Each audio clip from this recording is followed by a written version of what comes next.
you're referring to, because I believe it's a serious issue. The last area I'm going to touch on, you may know about this specifically, Mayor is a member of the Lambton County Council, is the new withdrawal management program that we're bringing to Sarnia-Lambton. Again, a lot of the stories we tell are bittersweet, but they are all for the benefit of our community and our patients and their families. And sadly, withdrawal management services are greatly needed. That's not a Sarnia-specific need, that's an entire Lambton County need. The numbers are quite staggering. The costs that it has on healthcare they're huge.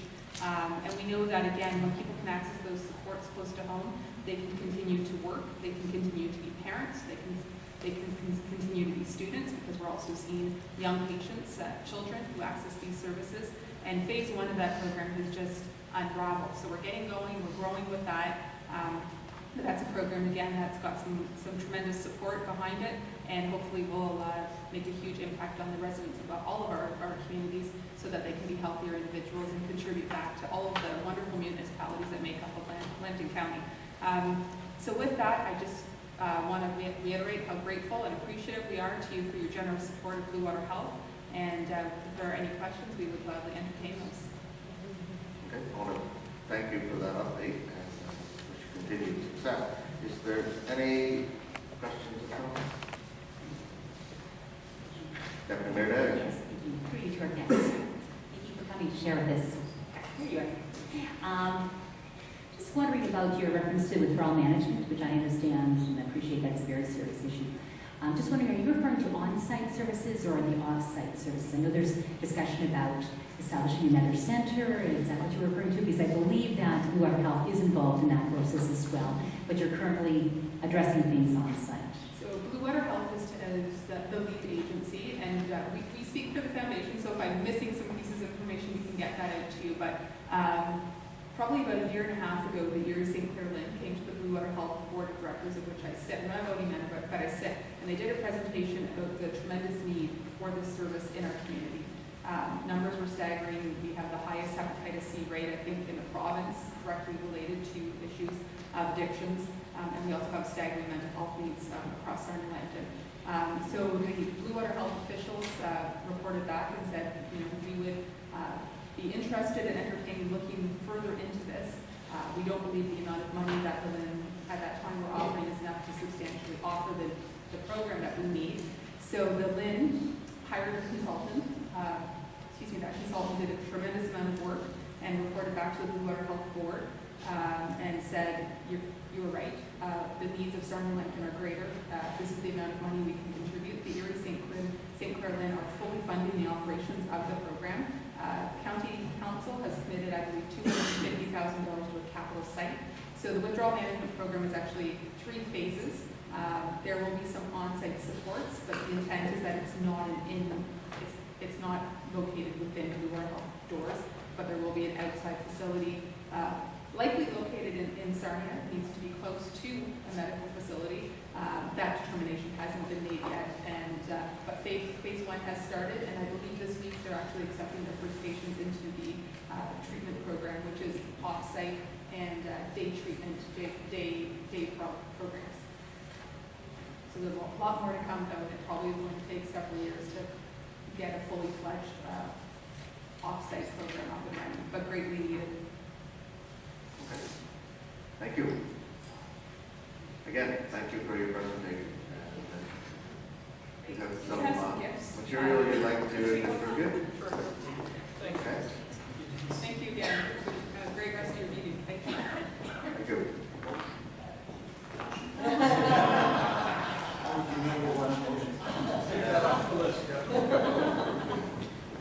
Okay, it's 4:10, so now we have a presentation by Dennis Gilbert and Nancy Gilbert, the invasive Bragg Management Plan. So I will call them within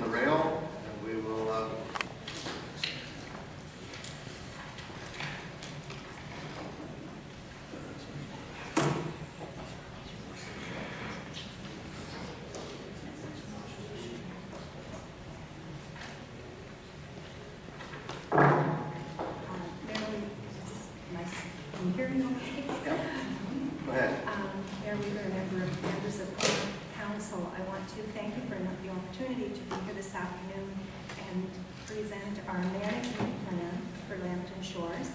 I'm going to turn the microphone over to Janice, but I want to just state, first of all, that we are the first municipality in the province of Ontario to have such a comprehensive plan. So thank you very much for that. Thank you for that. You did well. I appreciate having more than 1 minute to speak about this topic at the 1 minute podium. I just have a clarification. If you have a question or a comment, are you limited to 1 minute as well? Do you ask any time during the presentation or at the end?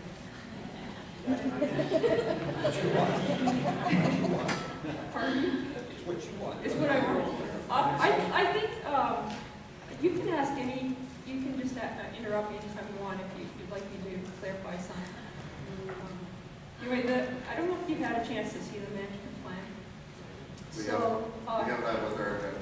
Wonderful. So just to relay any fears of going over time, I'm not talking about the whole management plan. It would take us forever. I just wanted to highlight some points within it that were more pertinent for you folks. We'll get started. You've already seen this map. I believe Lindsay Hayes, the college student, was hired last summer to map.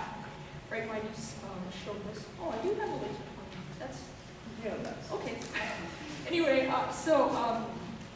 on this map, it shows the locations of Frank Mike's throughout the municipality, and this is based on the map and work from Lindsay and also Karen Alexander from the Coastal Center and myself. So, taking that information, what we did was we divided the municipality into what I call Frank Mike's management areas, and that's just the logistics. And a lot of these are based on ward boundaries, but not all of them are. For instance, Port Franks, which is management area 1, is divided up because that's Ward 3, and here's Ward 3, but that's the management area 4 as well. Just as an example, and the reason for that is there's already work undergoing in Port Franks, as you know, in that area, and Wash is just starting. And the other thing is, you're well aware of, some of these areas, management areas, they've already had work underway for most work, and some are just getting started. So it's just a logistical division. And in terms of the municipality, basically you're dealing with your road sign, which is in contrast to municipality of Kincardine that owns pretty much all of the shoreline there, that it's their issue to manage. Yours isn't so much that. It's, I see your role more as facilitating this process. So with that in mind, here's some 11 the key elements to make this program work in the municipality. And Nancy said it's the first comprehensive management plan that's been done in the province, and that's very true. There was one done from Kincardine that was just for the shoreline. It wasn't for the ditches. It wasn't for the entire area. There's a management plan for Kettle Point, which is within municipal boundaries, just so you know, so there is work going on there. But as I said, in terms of facilitating this undertaking, these are the key components I think need to be put in place. So we already understand the scope of the problem, where the Fred Mighty's is, and that's all in the management plan. It's all been determined how much area you're looking at, the timing, the specifics for control, what's the best control methods to use, how much is going to cost, ballpark. That's all there. So that's the first step. The second, I think, is going to be critical is hiring somebody to coordinate this. Right now you have Nancy Vidler and the other members of the Lambton Shores Fred Mighty's community group taking the lead. It's become more and more and more time-consuming for that. I think Nancy's starting to burn out a bit. She's now starting to delegate a little bit of her work. But I think it would really help that volunteer group to keep going. And so this doesn't have to be exclusively a municipal employee. It could be somebody that is supporting